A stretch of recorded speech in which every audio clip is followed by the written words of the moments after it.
이 온라인 쇼핑의 편리함을 맛본 소비자로서만 남든가 아니면 적극적으로 유통의 변화에 뛰어들어서 수익을 창출하는 모든 수익이 플랫폼 회사에 집중되게 돼 있습니다. 변화는 더 이상 우리들의 선택이 아니고 필연입니다. 네, 안녕하세요. 요번에 토크 콘서트에 모실 분은 저희 애터미의 대표 스마트 그리고 잘생긴 우리 홍진용 국장님을 모셨습니다. 모두 박수로 맞이해 주셨으면 감사합니다. 잘생기셨어요. 너무 좋게 소개를 해주셔서 몸둘 바를 모르겠습니다. 홍진영입니다. 네, 반갑습니다. 네, 이렇게 한 분씩 자기소개 해주시면 감사하겠습니다. 네, 안녕하세요. 저는 블루핑크팀의 신지미 팀장입니다. 안녕하세요. 블루핑크팀 노은정 팀장입니다. 네, 안녕하세요. 블루핑크팀 전지은 팀장입니다. 저희가 오늘 홍진영 국장님을 모시면서 너무 궁금한 것들이 많았는데 그것들을 모아서 질문판을 하나 만들어서 가지고 왔습니다. 그럼 질문판을 함께 보실까요? 질문판 나와주세요. 제가 처음으로 첫 질문을 담당했는데요. 홍진영 국장님께 애터미를 묻겠습니다. 애터미는 뭐 하시는 거예요? 일단 질문판을 보니까 이 가슴이 이렇게 무게가 확 다가오는데 애터미는 무엇인가? 이게 사실 많은, 그러니까 각자의 상황에 따라 또 현재 처해진 위치에 따라 아마 느껴지는 건 다를 거라고 보여집니다. 근데 제가 보는 애터미는 리트머스 시험지라고 생각합니다. 리트머스 시험지 뭔지 아시죠? 그러니까 산성인지 알칼리성인지 구별하는 건데, 사실 지금 이 21세기를 살아가는 이 시대의 사람들은 제가 봤을 때는 전체 인류들 중에서 가장 빠른 속도로 변화를 경험하고 있거든요. 왜냐하면 4차 산업혁명이 18세기에 시작을 해서 지금까지 해서 1차, 2차, 3차, 4차까지 걸쳐서 인류 전체 역사를 보면 한 50만 년으로 본다면 불과 200~300년 안에 모든 혁명을 다 지금 인류가 겪고 있고, 좀 못 사는 후진국 같은 경우는 그걸 한 세대가 다 겪고 있거든요. 그리고 또 지금 요즘 또 뭐가 나오나요? 그 4차 산업혁명 외에도 또 플랫폼이다, 또 인구 감소다, 저성장이다, 이런 것들을 다 경험하고 있는데, 특히 이제 우리 또 애터미 같은 유통 분야에서는 4번의 유통의 인류 전체에 보면 4번의 변화가 있었죠. 처음에 있었죠? 물물교환. 두 번째, 오프라인 거래. 세 번째, 온라인과 오프라인이 결합한 모델. 지금 이제 완전히 4차 산업혁명이 결합된 이제 플랫폼, 인공지능이 결합된 그런 플랫폼으로 가고 있는데, 이걸 지금 한 세대가 다 겪고 있거든요. 그러니까 이런 사회 속에서 이렇게 변화가 빠른데도 불구하고 이 변화를 계속 과거의 어떤 사고방식으로 판단하고 본인이 평가를 내리려고 하는 분들이 너무 많으세요. 그래서 이 애터미 관련된 정보를 전달했을 때 이거를 세상에 이런 게 있었어 라고 호기심을 갖고 받아들이고 알아보려고 하시는 분들, 또는 그거를 그냥 다단계라고 치워버리시는 분들, 저는 이제 일종의 리트머스 시험지라고 해요. 그분이 과연 이 변화되는 사회 속에서 적응할 수 있을까? 정말 제가 봤을 때 너무, 특히 요즘 젊은 친구들 보면 제가 불쌍하다는 생각을 드는 게, 저희 때만 하더라도 좋은 학교 나와서 좋은 전공하고 좋은 회사 취직하면 평생 어쨌든 붙어만 있으면 먹고 살았거든요. 물론 퇴직 후의 삶은 보장을 못했지만, 근데 지금은 전공 하나 전공했다고 해서 아무것도 보장받을 수 있는 게 없거든요. 너무 빠른 속도로 세상이 바뀌기 때문에. 그래서 그런 의미에서 저는 애터미를 전달해 보면 이 사람이 변화를 쉽게 받아들일 수 있는 사람인지 아닌지를, 아니면 이제 그 변화에 적응할 수 있는 사람인지 아닌지 그걸 판단할 수 있는 일종의 이제 그런 시험지라고 그런 생각을 하죠. 그렇습니다. 2번 질문할게요. 애터미 과거와 현재와 미래를 어떻게 생각하시는지 말씀해 주세요. 제가 어떻게 생각하는 게 아니고, 애터미는 너무나 빠른 속도로 어느 유통업체보다도 정말 제대로 성장을 잘 했죠. 지난 2009년 기준으로만 봐도 전 세계 성장률이 50% 육박할 정도라고 하면 50%가 넘었다고 그랬죠. 그 다음에 2007년도부터 방판을 했으니까 방판 시절부터 따지면 사실은 이 직접 판매 형태의 유통 방식으로는 거의 끝까지 다 가본 거의 유일한 회사가 아닌가 생각해요. 왜냐하면 대부분 다 아메이도 50년도에 처음에 시작할 때 방판으로 시작을 했고, 마찬가지로 워낙 제품 종류가 적다 보니까 그건 어쩔 수가 없거든요. 팔아야 매출이 생기고 그걸로 수익을 만들었고, 애터미도 2007년도에 발생해서. 근데 대부분 다 이제 마지막 단계인 네트워크 마케팅, 유통 플랫폼으로 못 가고 대부분 사업자들만의 시장이었거든요. 그래서 애터미는 과거의 방판에서부터 그 다음에 다단계 마케팅. 다단계 마케팅은 뭐죠? 나도 쓰지만 같이 파는 거예요. 나도 팔고 너도 팔고. 연결된 사람들이. 방판은 내가 파는 것만 실적으로 잡히는 거고, 다단계는 나도 팔고 너도 팔고 내가 쓰고. 네트워크는 뭐죠? 네트워크 마케팅은 쓰는 것만으로도 포인트가 돼서 그것이 연결된 모든 사람들이 그걸 수익을 쉐어할 수 있는 것. 거기서 이제 지금까지 온 플랫폼. 거기다가 이제 미래에 박한길 회장님 말씀하신 포스트 플랫폼. 네, 거기다 더 뭐가 있죠?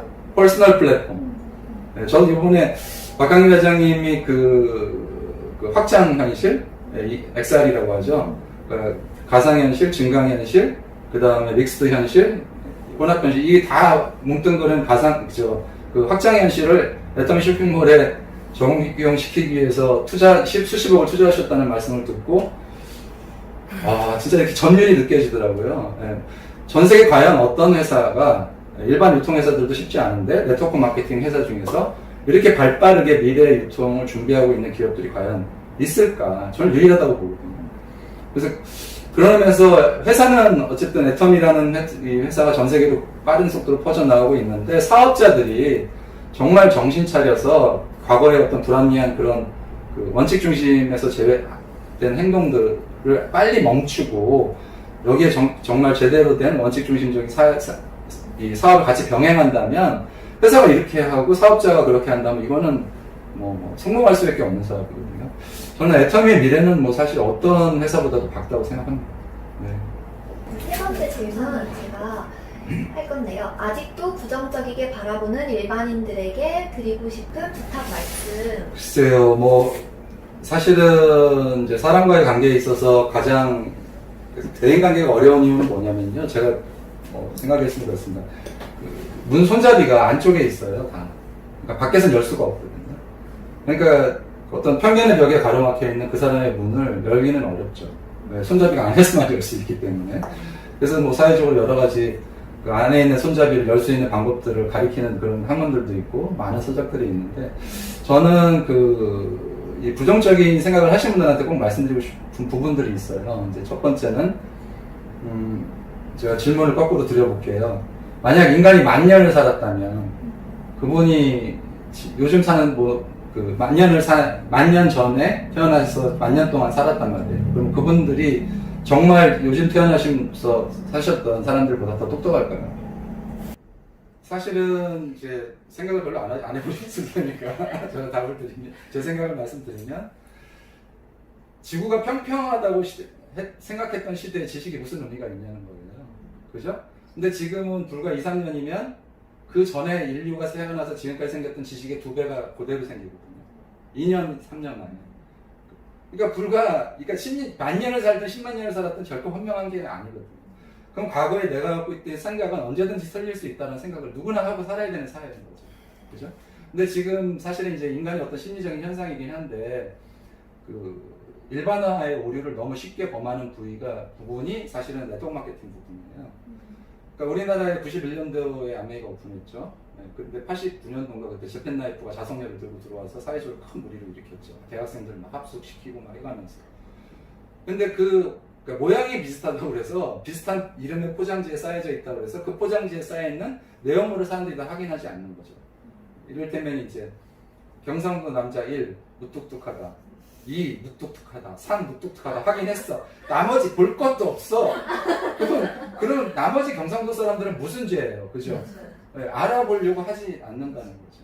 그래서 그런 성급한 일반의 오류를 지금은 진짜 그거를 범하면 안 돼요. 왜? 사회가 내가 감당할 수 없는 속도를 범하는 거죠. 지금은 이제 무조건 오픈 마인드로. 사실은 우리가 잘 아는 그 블록체인이라는 거 있잖아요. 블록체인은 앞으로 유통 분야에서 엄청나게 제가 봤을 때 흡수돼서 적용될 수 없는 분야이거든요. 왜? 혹시 슈퍼플로이드라는 얘기 들어보셨나요? 제가 최근 강의 동영상에 나오는 부분인데, 이게 이제 어니스트 영이라고 세계적인 회계법인에서 물리학 용어를 갖다 차용해서 경제용어로 쓴 겁니다. 뭐냐면 물체는 모두 마찰 계수가 있죠. 근데 이 슈퍼플루이드는 초유체로서 마찰 계수가 제로입니다. 그러니까 즉 앞으로 인류의 거래 비용은 제로인 시대로 간다는 거예요. 그 거래 비용 제로로 가게 만드는 굉장히 좋은 툴이 블록체인이거든요. 근데 우리가 그 블록체인을 어디다 갖다 쓰나요? 요즘 강남 가면 온통 블록체인 들고 가서 다 피라미드 합니다.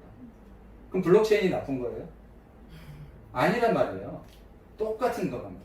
네트워크 마케팅도 최초에 이것이 도입됐을 때 생산자와 소비자 사이의 모든 유통 채널을 없애고 그거를 광고를 줄이면 유통 비용이 줄어들고 그 유통 비용이 줄어든 걸 소비자들한테 늘려주면 훨씬 유익하지 않을까라는 컨셉에서 시작된 건데 이것을 차용해서 나쁜 데다 쓰는 사람들이 있었기 때문에 지금 이런 일이 벌어진 거거든요. 하지만 네트워크 마케팅은 지금 매년 엄청난 속도로 빠른 속도로 매출이 증가하고 있죠. 그렇죠? 중국 시장만 하더라도 직접 판매 시장이 40조가 넘고 우리나라만 해도 한 25조 정도 되잖아요. 근데 이게 계속 늘고 있단 말이에요. 그럼 성장하는 어떤 산업 분야는 적어도 이 시대를 사는 사회인이라면 관심을 갖고 지켜보고 그 변화가 어떻게 되는지 알아봐야 되는 거죠. 그런 의미에서 그분들한테 드리고 싶은 말씀은 그렇죠. 그냥 일단 마음의 문을 열고 새로운 정보를 알아봐라 하라는 얘기가 아니고 그리고 그 이후에 본인이 선택하면 된다. 자, 4번 질문 드리겠습니다. 4차 산업혁명 요즘에 되게 심각하고요. 코로나는 이제 공포까지 왔어요. 그런데 4차 산업혁명과 코로나와 아직은 애터미가 많은 좋은 영향을 끼치는 게 사회에 퍼졌지만 그래도 같이 무서워해요. 그 다음에 국장님께서 4차 산업혁명과 코로나와 애터미에 대한 얘기를 지금 짧은 시간이지만 일목요연하게 의견을 듣고 싶습니다. 예, 뭐 전제 조건으로 제 개인 의견입니다. 네. 제 생각. 네. 사실은 4차 산업혁명과 코로나의 애터미가 아니고 4차 산업혁명과 코로나의 내가 될 거죠, 결론적으로. 사실 이제 4차 산업혁명만 보면 우리가 기술의 발전이 나쁜 건 아니에요. 그죠? 그러니까 우리가 러다이트 운동이라고 아마 들어보셨을 거예요. 그러니까 우리가 증기기관 나와가지고 제일 먼저 영국에서 산업혁명이 일어났을 때 증기기관이 나와서 이 직물에서 일했던 많은 사람들이 일자리가 없어지면서 기계를 때려 부시는 운동, 그게 이제 러다이트 운동이었잖아요. 그때 이제 영국이 기계를 부시면 어떻게 했냐? 사형까지 시켰죠. 사람을 죽인 것도 아니고 기계를 때려 부시. 그만큼 사회적으로 기술이 발전함으로 인해서 일자리가 그 당시에도 없어질 거라는 것이 급격한 공포심으로 다가왔고, 그러다 보니까 때려 부시는 이런 운동이 일어나는데 실제로는 어떻게 됐죠? 일자리가 엄청 늘어났죠. 그죠? 그래서 사회가 파이가 커졌단 말이에요. 그게 이제 또 2차 산업혁명에서 전기가 나오고, 또 전기가 나와서 대량 생산이 가능해졌고, 그래서 사회는 사실은 20세기 후반까지, 뭐 21세기 초반까지만, 지금도 초반이지만, 빠른 속도로 대량 수요를 만족시키기 위한 대량 생산 체제를 커지는데 모든 전 세계에 초점이 맞춰져 있었어요. 사실은 그 속도의 가장 큰 수혜자가 누구였냐? 중국이요. 그죠? 중국이 그렇게 빠른 속도로 엄청난 경제 성장률을 올리면서 빨리 부에 올라갔던 이유가 뭐예요? 전 세계가 수요가 늘어나는 시기에 중국이 깬 거죠. 정신 딱 차려보니 전 세계 수요가 늘고 있고 중국이 갖고 있는 엄청난 인적 자원이 이게 이제 발휘를 했던 거고, 그다음에 전 세계가 가서 공장을 세운 거고, 그런 속도로 발전을 했는데 지금 4차 산업혁명의 가장 큰 문제, 네 번째 혁명이 4차 산업혁명 문제는 뭐냐? 지금 많은 전문가들이 과거처럼 일자리가 늘어날 거다라고 보죠. 새로운 일자리로 대체될 거라고 보는데, 지금 현재 정확한 추이는 뭐냐면 중간층 소득자가 없어지고 있어요. 전 세계적으로. 고소득자, 고액연봉자들과 저소득자로 분리되고 있어요. 이 중간층이 없어지고 중간층의 일자리들은 대부분 대체가 가능해지는 일자리들이죠. 뭘로? 기계로. 실제로 이제 이번에 어떤 미국의 한 연구단체에서 시뮬레이션을 해봤더니 사실 사람이 하는 일을 100% 1대1로 기계가 대체한다. 이거는 뭐 쉽지 않은 얘기죠. 단시간 안에. 하지만 사람이 하는 일을 50% 이상 대체할 수 있다. 이건 가능해지는 거예요. 그럼 어쨌든 내가 100이 필요했던 인구가 50만 있으면 이제 생산 인구가 필요한 거죠. 그러니까 일자리가 그럼 결국은 줄어든다, 늘어난다? 늘어날 수는 없어요. 지금 모든 이제 경제학자들이 얘기하기로는 새로운 일자리가 늘어난 건 맞다. 하지만 그 수는 적다. 그러면 이제 우리가 기술의 발전을 염려하는 게 아니고 진짜 염려해야 될 거는 뭐냐? 노동이 없어진 인류. 어떻게 존엄성을 지킬 것이냐? 그거를 고민해야 되는 거죠. 그래서 이제 제가 최근에 읽었던 책 중에서 그 초예측, 부의 미래라는 책에서도 이제 유발 하라리가 한 얘기가 있었죠. 그 사람 그분이 똑같은 얘기를 한 겁니다. 앞으로 인류는 그러니까 일자리 그러니까 기술이 좋아지고 이런 거 그거 누가 그 반대해? 그건 좋은 거야. 근데 문제는 일할 데가 없어. 그건 어떡할래? 그러면 지금부터 모든 이 지도자들은 노동 없는 지구의 인류를 어떻게 이 존엄성을 지켜나갈지 다 고민해야 된다. 그거 공감하시죠? 네. 그리고 이제 그 책 똑같은 책에 이제 스캇 갤러웨이라는 교수, 뉴욕대 경영학 교수입니다. 그 포라고 그래서 4가지 회사를 주제로 쓴 책이죠. 포가 요즘 가파라고 그래서 구글, 아마존, 페이스북, 애플입니다. 이 4회사에 대해서 집중 분석한 책을 썼고, 그러니까 이제 그 스캇 갤러웨이가 그 가파라는 얘기를 하죠. 그러니까 구글은 종교라는 거예요. 어떤 종교? 과거에는 우리가 인간들이 뭘 모르면 어떻게 했어요? 하느님, 좀 알려주세요. 좀 모르게 어떻게 해야 될지 모르겠는데 요즘은 다 모르는 거예요? 구글에 딱 가면 응답이 나오죠. 하나님의 메시지처럼. 네. 그러니까 완전히 이제 지금 구글이 신앙이 돼버린 거예요. 그죠? 페이스북은 뭐예요? 네. 그게 다 그냥 그 친교를 다 그걸로 하잖아요. 인맥을 그걸로 형성하고. 그죠? 아마존은 먹고 사는 거. 네. 애플은 생태계를 창조한 사람이에요. 창조한 이제 기업이고. 그 가파로 인해서 인류가 어쨌든 편의성이 좋아진 건 좋은데, 문제는 뭐냐? 신랄하게 비판합니다. 아마존이 정말 미국 사회 경제를 염려했던 회사라면, 본사를 시카고나 이런 데다, 지금 경제가 침체된 디트로이트나 이런 데다가 해야지, 왜 또, 이미 잘 사는 동네들에다가 세우느냐. 그 다음에 세금도 안 내지, 아마존 세금 거의 안 냅니다, 법인세를.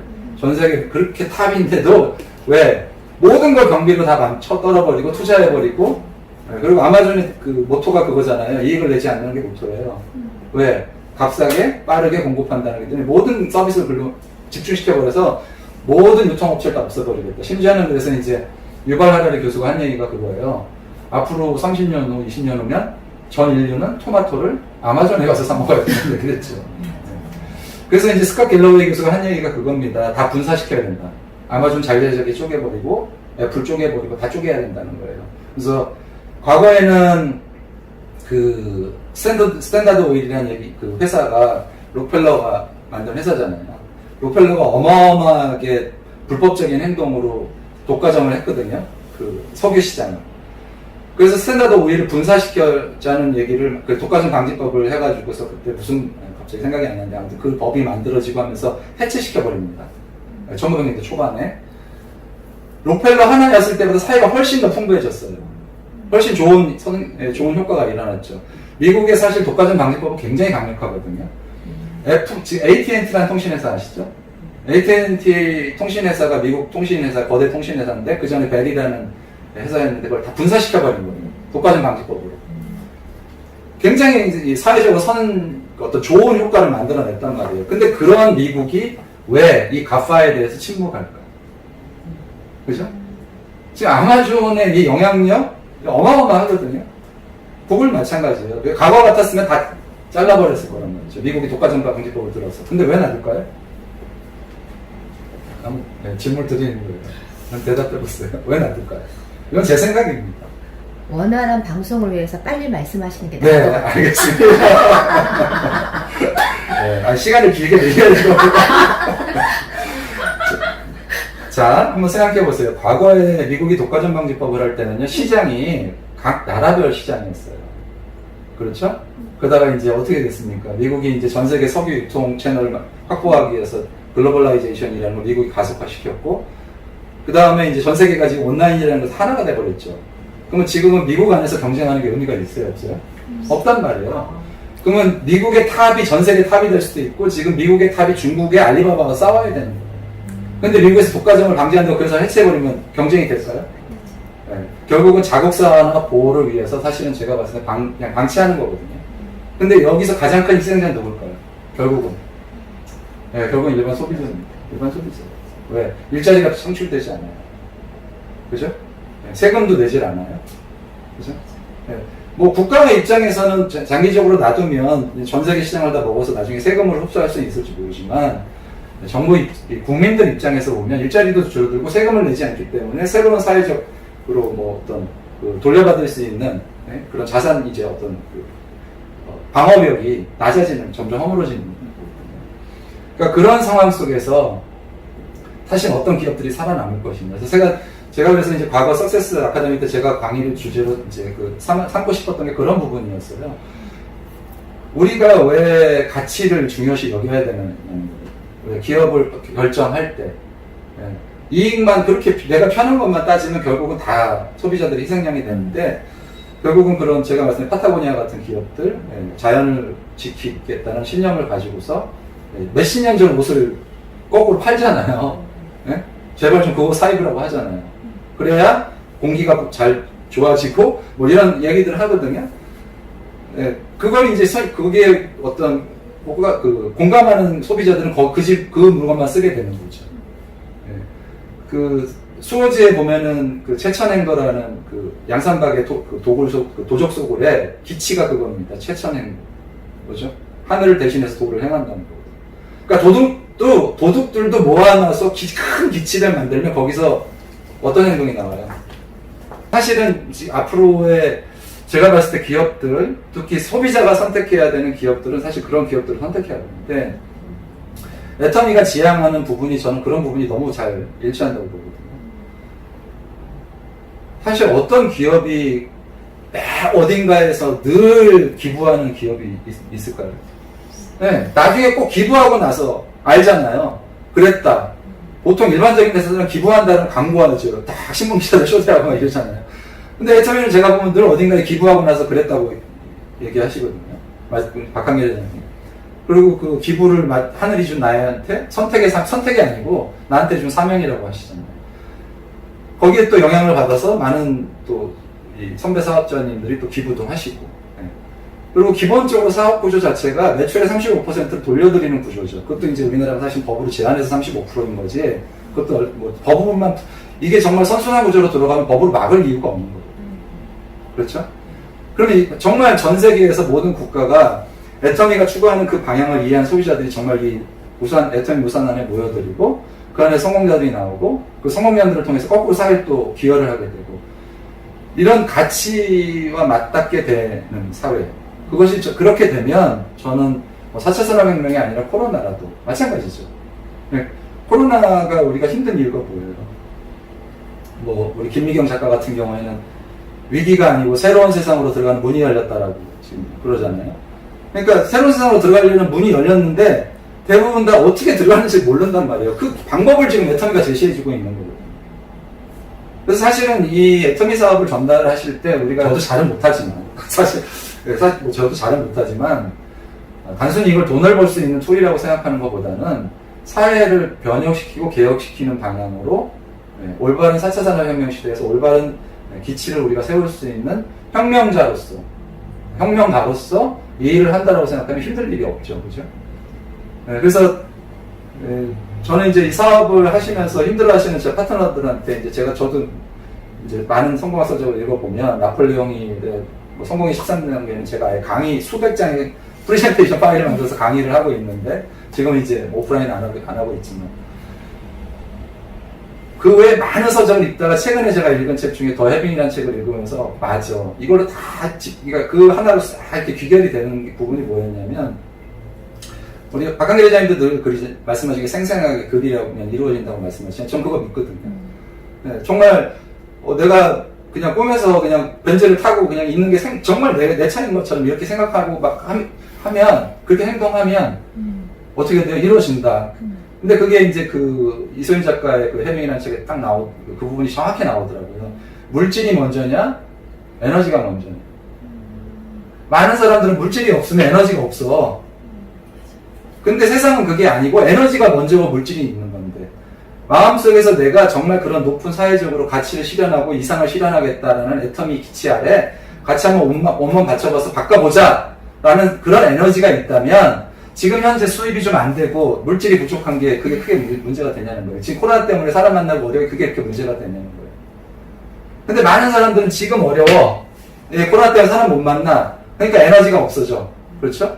그러니까 그래서 성공할 수 없다라는 거예요. 그 작가가 뭐 이소연 작가는 아시는 분들도 많이 있지만, 그 우리나라 재벌가의 그 구루라고 하잖아요. 그 리더, 그러니까 자문역을 하시는 분인데. 그러니까 부자들의 패턴은 그거라는 거예요. 에너지가 먼저 있고 그 다음에 물질이 따라오는 거지. 근데 대부분 못 사는 사람, 실패하는 사람들의 인생이 뭐냐면 물질이 있어야 행복해지는 거예요. 아까 제가 그래서 다이소 말씀하셔서 제가 그랬죠. 기쁨 사는 곳이죠. 그렇죠? 왜? 우리가 다이소를 갔다고 행복을 누리진 않잖아요. 행복 누리려면 어디로 가야 돼요? 그죠? 어디로 가야 돼요? 명품 매장 가잖아요. 그렇죠. 청담도 가야지. 다이소는 기쁨 사러 가는 거예요. 그냥 소소한 기쁨. 그렇죠? 네, 그래서 사실은 이런 물질에 포커스 하지 말고 우리 사업자들도 에너지, 정신에 포커스 맞추면 이거 따라오는 거다. 그래서 그런 마음으로 하면 코로나가 문제될 것도 없고. 박수 한번 해주세요. 이상. 네.